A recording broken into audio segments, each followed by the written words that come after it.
જમ્મુ કાશ્મીરના રાજૌરી અને પૂંછમાં ગોળીબાર થઈ રહ્યો છે અને હાલ આ હજુ પણ વળતો જવાબ ભારત આપી રહ્યો છે અને આ ભારતનો મહાપ્રહાર છે કે જેને લઈને પાકિસ્તાન અત્યારે ઘૂંટણે પડી રહ્યું છે। આપને જણાવે કે અહીં એલઓસી પર એક બાદ એક વિસ્ફોટના અવાજ સતત સંભળાઈ રહ્યા છે અને બંને દેશો વચ્ચે મધરાતથી મોટા પાયે ગોળીબાર ચાલી રહ્યો છે।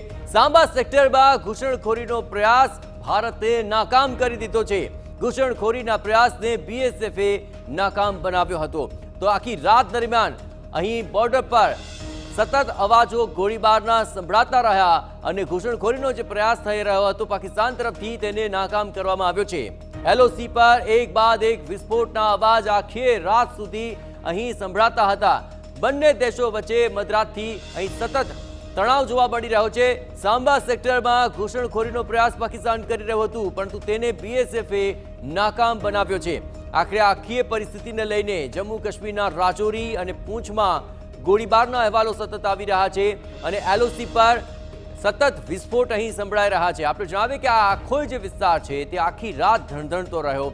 બંને તરફ વાર પ્રહાર થતા રહ્યા પરંતુ પાકિસ્તાનના દરેક વારને ભારતે નાકામ બનાવ્યા છે। પાકિસ્તાનના એક પણ વારને પોતાની સફળતા સુધી પહોંચવા નથી દેવામાં આવ્યો। ભારતની મજબૂત ડિફેન્સ સિસ્ટમને કારણે પાકિસ્તાન સતત હાર પર હારનો સામનો કરી રહ્યું છે અને પાકિસ્તાનની આ ભૂલ અને તેના તમામ પ્રયત્નો અત્યારે નાકામ થઈ રહ્યા છે। જોકે આ સમગ્ર બાબતને લઈને પાકિસ્તાન હજુ પણ સુધરવાનું નામ નથી લઈ રહ્યું અને અવિચારી પગલાં લઈને વારંવાર તે છૂટમુખ અત્યારે વાર કરી રહ્યું છે પરંતુ કોઈ પણ વારને સફળતા આજ સુધી મળી નથી અને ભારત સતત પ્રયત્ન કરી રહ્યું છે કે પાકિસ્તાનના દરેક વારની સામે મહાપ્રહાર થાય। ન માત્ર બોર્ડર એરિયા પર પરંતુ પાકિસ્તાનની અંદર ઘૂસીને પણ ભારતે વળતો જવાબ આપ્યો છે અને વળતા જવાબમાં પાકિસ્તાનના થયા છે ભૂંડા હાલ। આપણે જણાવીએ કે આખી પરિસ્થિતિને લઈને મધરાત સુધી અહીં મોટા પાયે ગોળીબાર થતો રહ્યો। સતત અહીં ધડાકાઓના અવાજ સંભળાતા રહ્યા હવામાં, જમીન પર અને સાથોસાથ અહીં આખા વિસ્તારની અંદર જે સતત પાકિસ્તાન તરફથી વાર થઈ રહ્યો હતો તેનો ભારતે મજબૂત રીતે જડબાતોડ રીતે જવાબ આપ્યો છે। આપણે પણ જણાવીએ કે જમ્મુ કાશ્મીરના રાજૌરી અને સાંબા વિસ્તારમાં આખરે ઘણો જ તણાવ આખી રાત દરમિયાન રહ્યો। સતત અહીં ગોળીબાર થતો રહ્યો।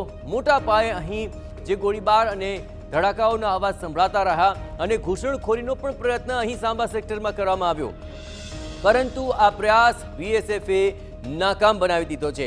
આ આખા રાત દરમિયાન જે કાર્યવાહી થઈ તેની આ તસવીરો આપ જોઈ રહ્યા છો। ઠેર ઠેર અહીં તબાહીનો મંઝર જોવા મળી રહ્યો છે। પાકિસ્તાન જે પ્રયત્ન કરી રહ્યું છે તેનો 10 ગણો જડબાતોડ જવાબ ભારત આપી રહ્યું છે અને તેને કારણે પાકિસ્તાનને અત્યારે તો પાછી પાની કરવી પડે તેવી આ પરિસ્થિતિ સર્જાય છે।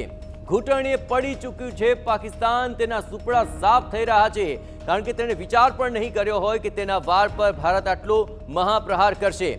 તો હાલ તો જમ્મુના વિવિધ વિસ્તારોમાં સુરક્ષાની સમીક્ષા લઈને ઓમર અબ્દુલ્લા ત્યાં જવાના છે અને જમ્મુની સ્થિતિની સમીક્ષા સીએમ ઓમર અબ્દુલ્લા અત્યારે કરશે કારણ કે જે પરિસ્થિતિ બની છે તેને લઈને સીએમ ઓમર અબ્દુલ્લા જમ્મુ જવા માટે રવાના થયા છે અને હાલ અહીં જે પરિસ્થિતિ પ્રવર્તી રહી છે તેની તેઓ સમીક્ષા કરશે। પાકિસ્તાનના હુમલા સતત અહીં થઈ રહ્યા છે અને તેની સામે જડબાતોડ જવાબ ભારત આપી રહ્યું છે। એવી તબક્કે જે તસવીરો સામે આવી રહી છે તે આપ ટીવી સ્ક્રીન પર જોઈ રહ્યા છો। અત્યારે મહત્વપૂર્ણ અપડેટ આવી રહ્યું છે। જમ્મુ કાશ્મીરમાં પાકિસ્તાનના ગોળીબારમાં ઉરીમાં નુકસાન પહોંચ્યું હોવાના અહેવાલ મળી રહ્યા છે। મકાનો અને ઘરની બહાર પાર્ક કરેલા વાહનોને આ નુકસાન પહોંચ્યું છે। તસવીરો આપની સામે કે જ્યાં મકાનની બહાર જે વાહનો પાર્ક કરેલા હતા તેમાં નુકસાની થઈ હોવાની આ તસવીરો સામે આવી રહી છે। આ ઉપરાંત મકાનો અને દુકાનોની અંદર પણ ગોળીબારને કારણે નુકસાન પહોંચ્યું છે। આ તમામ તસવીરો હવે દિવસ દરમિયાન સામે આવી રહી છે। રાતના અંધકારમાં પાકિસ્તાને જે હરકત કરી છે હવે દિવસના ઉજાસની અંદર આ તમામ મંઝર સામે આવી રહ્યો છે। તસવીરોમાં સ્પષ્ટ થઈ રહ્યું છે કે પાકિસ્તાને જે અહીં વાર કર્યો છે તેને લઈને અહીંના ઘર, દુકાન અને વાહનોમાં અત્યારે નુકસાન પહોંચ્યું છે।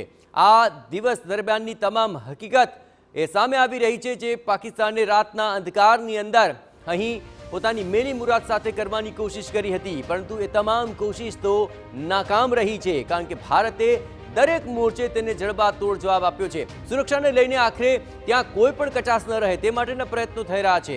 દરેક પસાર થતા વાહનનું સઘન ચેકિંગ કરવામાં આવી રહ્યું છે। કોઈ પણ ચૂક ન રહી જાય તે માટેની તમામ તકેદારી રાખવામાં આવી રહી છે। કોઈ પણ વાહન અહીં ચેકિંગ વિના પસાર